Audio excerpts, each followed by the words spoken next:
आप सभी को नमस्कार। यह काशी हिंदू विश्वविद्यालय का सामाजिक विज्ञान संकाय है, जहां पर नारद मुनि जी के अवसर पर पत्रकार सम्मान समारोह, आद्य पत्रकार देवर्षि नारद जयंती मनाई जाती है और पत्रकार सम्मान समारोह भी मनाया जाता है। मैं सोनी शर्मा आज इस संगोष्ठी में आए हुए आप सभी महानुभावों का हार्दिक स्वागत और अभिनंदन करती हूँ। सोनी, आज के कार्यक्रम के सभी गणमान्य अतिथियों को मैं सादर मंच पर आमंत्रित करती हूँ। आज के कार्यक्रम के मुख्य अतिथि माननीय हितेश शंकर जी, कार्यक्रम के अध्यक्ष डॉक्टर हेमंत गुप्त जी, माननीय सुभाष जी,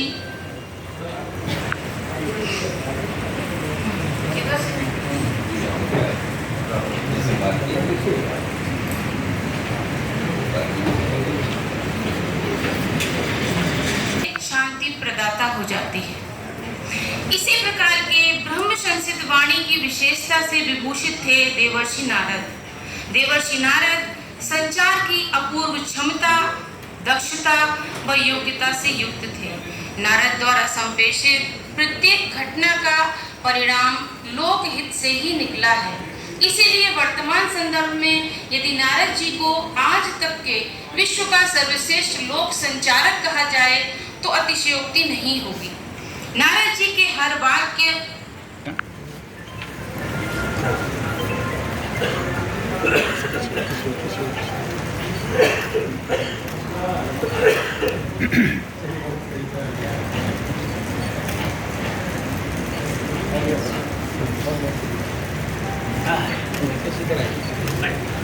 आप इधर आइए।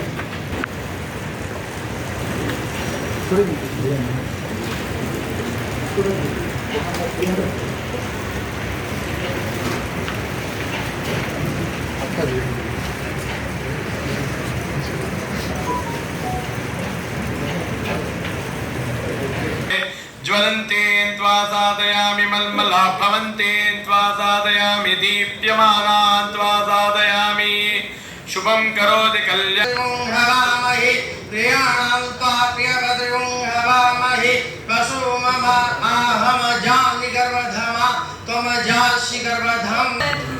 मनोहर अतीव सुंदर ये सर्ववेद्या की राजधानी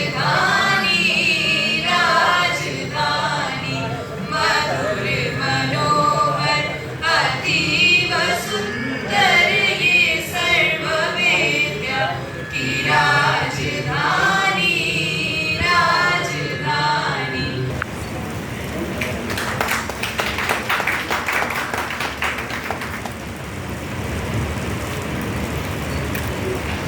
डॉक्टर हरेंद्र राय जी से निवेदन है कि आप आज के कार्यक्रम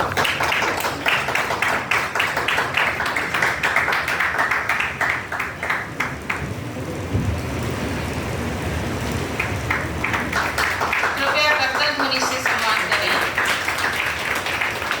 आज के कार्यक्रम के विशिष्ट अतिथि सम्मान कर रहे हैं।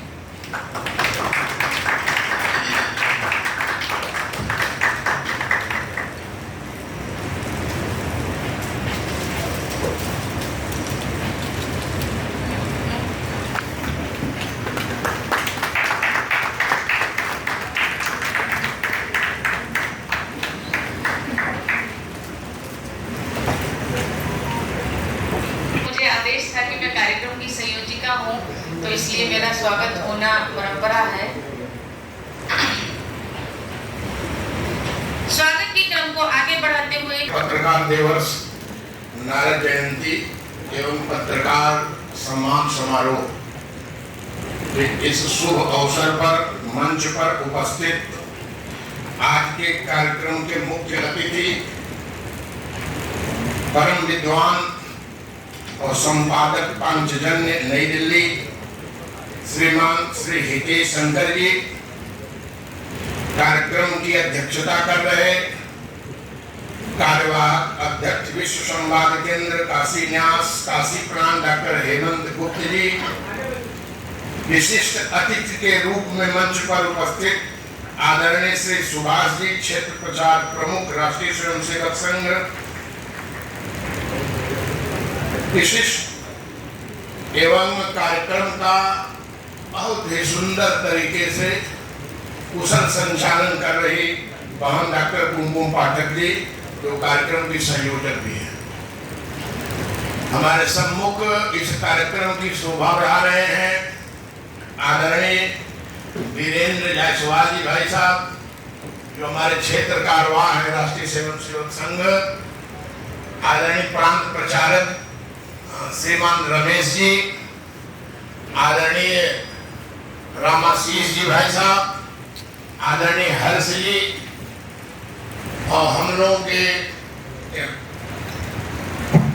राकेश तिवारी जी, प्रांत कारवां जी, और तमाम यहाँ उपस्थित हमारे आदरणीय नागेंद्र जी, आदरणीय अत्रि भारद्वाज जी, नीरजा माधव जी, बहुत से विद्वान यहाँ एकत्र होकर कार्यकर्ताओं का मान बढ़ा रहे हैं। यह कार्यक्रम देवर्षि नारद जी की जयंती वर्षों से विश्व संवाद केंद्र मनाते आ रहा है।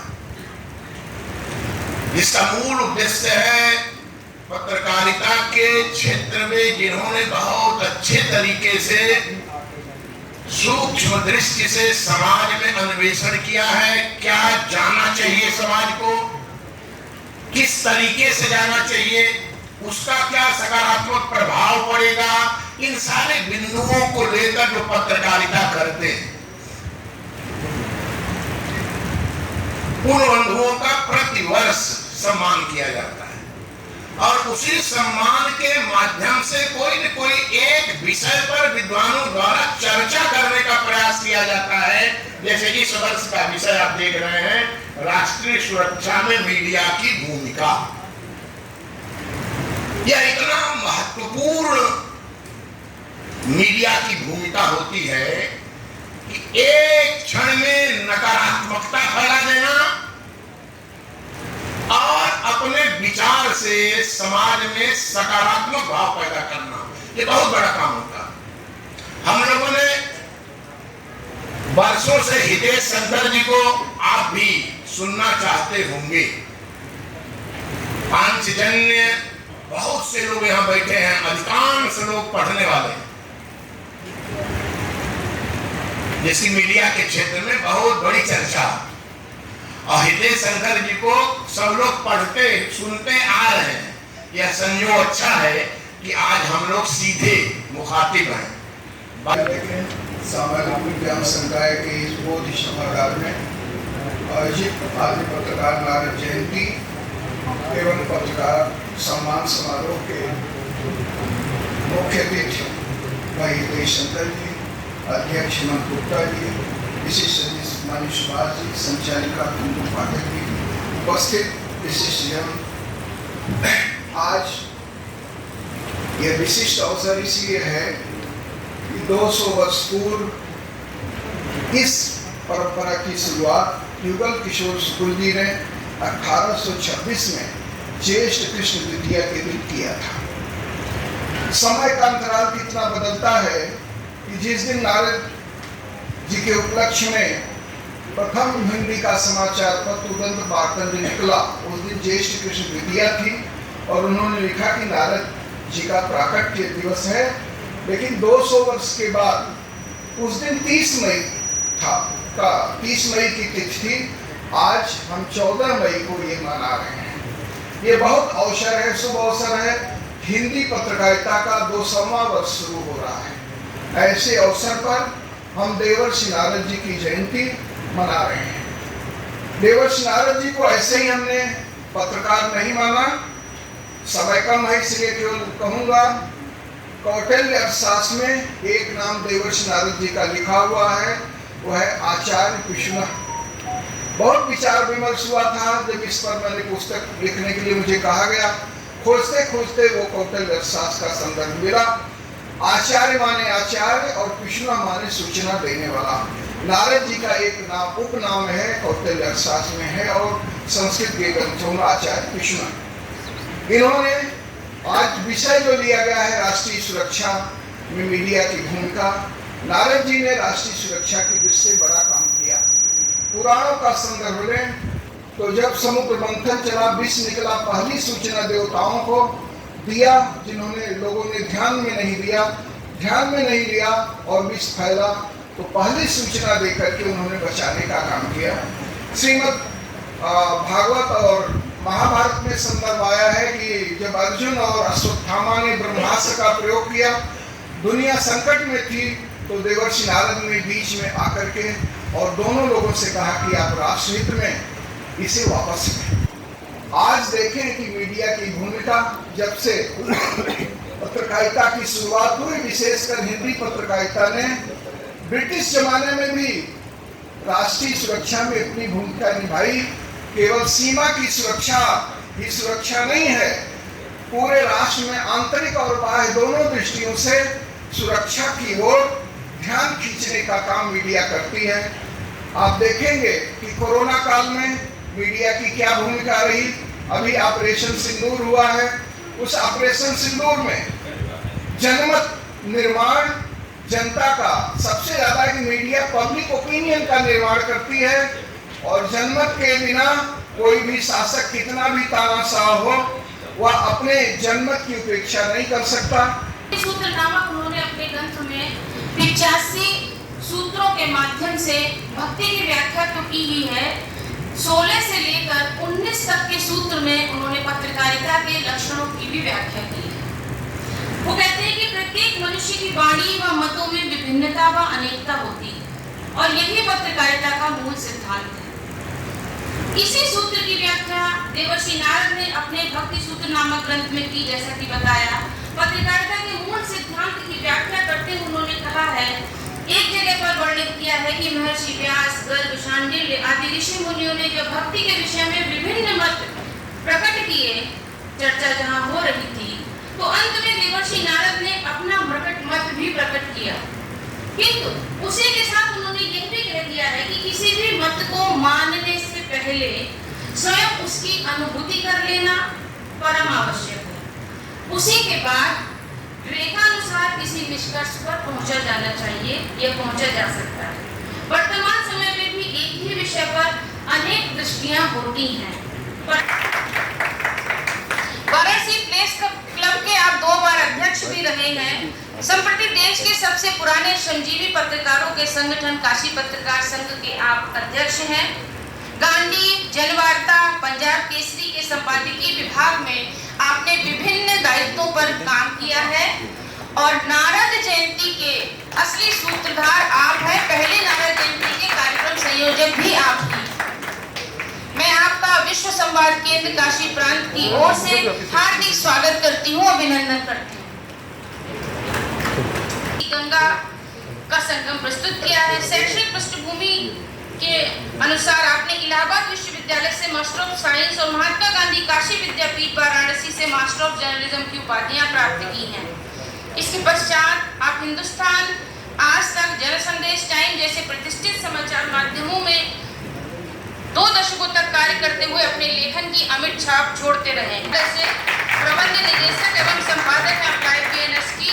12 वर्षों का आपका वाराणसी में डिजिटल मीडिया प्लेटफॉर्म पर अनुभव है, और बनारस की बात बनारस के साथ ऐसा करके आप एक अपना YouTube चैनल चलाती हैं, जिसमें भारतीय संस्कृति और काशी के गौरव को आप समय समय पर दर्शाती रहती। कृपया कर्तव्य ध्वनि से कविता जी का स्वागत करें।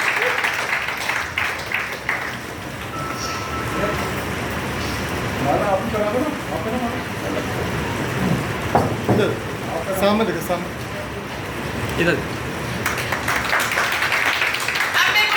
सहारा में आपका 20 वर्षों से अधिक समय का पत्रकारिता का अनुभव है। इस बार मुझे कहना नहीं पड़ा कर्तव्य ध्वनि के लिए। मैं रोहित सोन कार्यरत हूँ। अच्छा है, कर्तव्य ध्वनि तो है लेकिन धीमी है।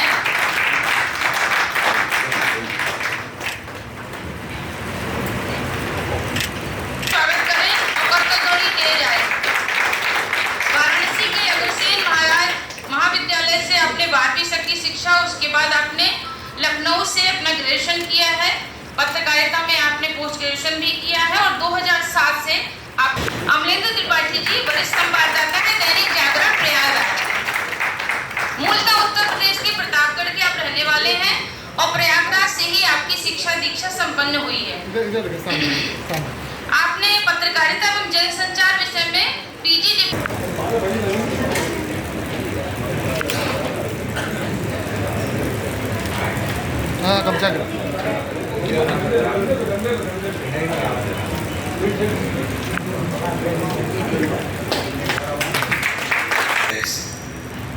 और गीता का 17वें अध्याय का 4था श्लोक कहता है, एतद् देश प्रशुद्धस्य शकाशादाग्र जन्मनः सोमसम चरित्रम शिक्षण पृथिव्याः सर्वमानवः। अपने आचरण से, अपने प्रयत्न से समाज को शिक्षा देने का काम हमारे लोगों ने किया है। और श्री महात्मा गांधी जी, परम वंदनीय महात्मा गांधी जी कहा करते थे, my life is my message. मेरा जीवन कैसा होता है? नारद जी तीनों लोगों में भ्रमण कर रहे थे। एक बार देखा, एक दृश्य देखा। क्या दृश्य देखा? कोई एक परेशान होके जा रहा है, उसके पीछे कोई एक अस्त्र लगा है। कारण क्या था? चित्रकूट के अंदर प्रभु राम बैठे थे और प्रभु राम जब बैठे थे तो एक दिन उन्होंने सीता माता का स्वयं केस संवारा, निजकर भूषण स्वयं पहनाया। माता की दिव्यता कैसी रही होगी। इंद्र का पुत्र जयंत, उसने मूर्खता किया, कौवे का वेश बना करके माता के चरणों में चोच प्रहार किया। माता के पैर से खून निकलने लगा। प्रभु ने देखा किसने यह अपराध किया, तो वो कौवा जयंत जा रहा था। प्रभु को कुछ नहीं सूझा। तुरंत उन्होंने एक तीर उठाया। तीर क्या था? वो सरकंडे का तीर था। उठाया और उठा करके उन्होंने धनुष पर चढ़ाकर छोड़ दिया। मारना नहीं था, सुधारना उद्देश्य था। और इसलिए जयंत आगे आगे जा रहा है और वो तीर पीछे पीछे जा रहा है। जयंत देखता घूम करके 2 हाथ पीछे लगा है। कहाँ जाएगा? भाग के अपने घर जाएगा, अपने बाप के पास जाएगा। इन्होंने मना कर दिया, मैं तुम्हें नहीं रखूंगा, तुम राम के द्रोही। ब्रह्मलोक गया, ब्रह्मा जी ने मना कर दिया। चाहे शिव जी के पास गया होगा, वहां भी मना कर दिया। परेशान था, विकल था, बेबल था, चिंतित था, रो रहा था, दीनहीन भाव में था। नारद जी मिल गए, जिनको लोग जोकर कहते, जिनको बांस उड़ाने वाला कहते, लड़ाने वाला कहते। नारद जी कैसे, जरा सुन लीजिए। मानस के अंदर वो स्वामी जी लिखते हैं, क्या लिखते हैं? नारद देखा विकल जयंता। वो उसका उस समय का वो दृश्य था। नारद देखा विकल जयंता। आगे नारद जी का परिचय है, लागी दया कोमल चित संता। ये नारद जी सीधे ही संदेश है।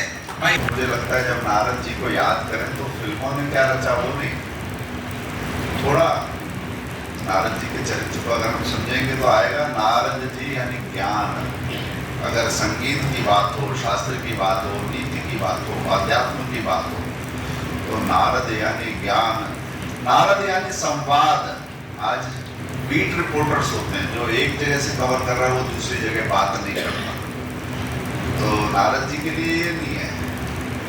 देव भी हैं, असुर भी हैं, मगर सबके बीच में संवाद की क्षमता। नारद यानी गति। आजकल हम देखते हैं कि सबसे तेज की होड़ है और ये होड़ कई बार ऐसी हो जाती है कि तथ्य पुष्ट नहीं होते, मगर अपनी गति पर मोहर लगाना, सबसे आगे हम हैं ये बताने की जो जिद है, उसके आगे ये देखिए जो मन की गति से चलने की क्षमता रखते हैं, संवाद की शुचिता रखते हैं, वो नारद है। नारद यानी प्रेरणा। वो प्रहलाद की प्रेरणा है, वो वाल्मीकि जो उन सब की प्रेरणा है। पत्रकारिता में ये प्रेरकता का अभाव अगर है तो नारद जी के विचार के प्रभाव से ये अभाव भी दूर हो सकता है। परंतु सबसे बढ़कर जो बात है, नारद यानी लोक मंगल। सबसे पहले इस लोक की बात करना, मैं की बात नहीं आती, हम की बात आती है। और हम में भी अगर कहीं पर उलझन है तो कौन मेरे निकट है कौन दूर है वो नहीं, लोक के लिए क्या अच्छा है नारद उसकी बात करते हैं। ये तो नमस्ते मैम। आज नारद जी को लेकर जो याद किया जा रहा है, खासकर मीडिया की उपस्थिति या मीडिया की स्थिति को देखकर, तो क्या है इसका कुछ मतलब निचोड़ बताइए तो इस कार्यक्रम का। इसका ये है कि नारद जी को हम आदि पत्रकार, आदि संवाददाता के रूप में मानते हैं और उत्तर वैदिक साहित्य से लेकर, यानी कि जो वैदिकोत्तर साहित्य यानी आपका रामायण है, महाभारत है, पुराण है, स्मृतियाँ हैं, यहाँ महाभारत काल के लेकर जितने भी पुराण लिखे गए उन सबों में ये माना जाता है कि नारद जी आद्य संवाददाता के रूप में हमारे बीच में उपस्थित हैं। क्योंकि उस समय किसी भी बात को दूसरी जगह तक पहुँचाने के दो ही तरीके होते हैं। एक तो आप टेलीपैथी के द्वारा अपनी बात को पहुंचा सकते थे और दूसरा आप नारद जी देवताओं राजाओं की बातों को सामान्य नागरिकों तक, राक्षसों तक पहुंचाने का सबसे सशक्त माध्यम थे। जैसे ईश्वर का कोई संदेश है, देवताओं का कोई संदेश यदि नीचे आता है तो वो किस प्रकार से आना है, उसको वाक्पटुता के साथ, संवाद कौशल के साथ, एक परिमार्जित वाणी के साथ किस प्रकार वो लोगों को ऐसे समझाएं कि उन्हें समझ में भी आए और उनका वो संदेश लोक मंगल का कारक बने, समाज में नई चीज़ों को स्थापित करे, लोक कल्याण की भावना को स्थापित करे। और जो आपसी, जैसे उस समय भी कलह राजाओं में या देवताओं दानवों में चलती रहती थी, उस कलह को कैसे समाप्त किया जाए, इसके सूत्रधार नारद जी थे। आज की स्थिति में क्या दिखता है? आज की स्थिति में यदि नारद जैसी निष्पक्ष पत्रकारिता हो जाए तो भारत ही नहीं पूरे विश्व का भला हो जाएगा। पत्रकारिता जगत थोड़ा विचलित है, दूसरी तरफ जा रहा है। जैसे आप नारद जी को देखेंगे तो पाएंगे कि नारद जी ने हिरण्यकशिपु के वध का मुख्य कारण नारद जी थे। ठीक है, नारद जी ने हिरण्यकशिपु की पत्नी के मन में इतना ज़्यादा भक्ति भाव, विष्णु की भक्ति को भर दिया और देवताओं ने मिलकर एक ऐसी स्थिति उत्पन्न कर दी कि हिरण्यकशिपु की पत्नी अपने पति से अलग हो गई। नारद जी ने ही उनको ले जाकर ऋषि के आश्रम में रखा, जहाँ उनकी संतान हुई। संतान पूरे 7-8 महीने जो भी गर्भ में रही, वो पूरा वहाँ पर वैदिक वातावरण था, ईश्वर भगवत भक्ति का वातावरण था। तो उनकी संतान को, यानी हिरण्यकशिपु की संतान को एकदम से उनके विपरीत बना दिया।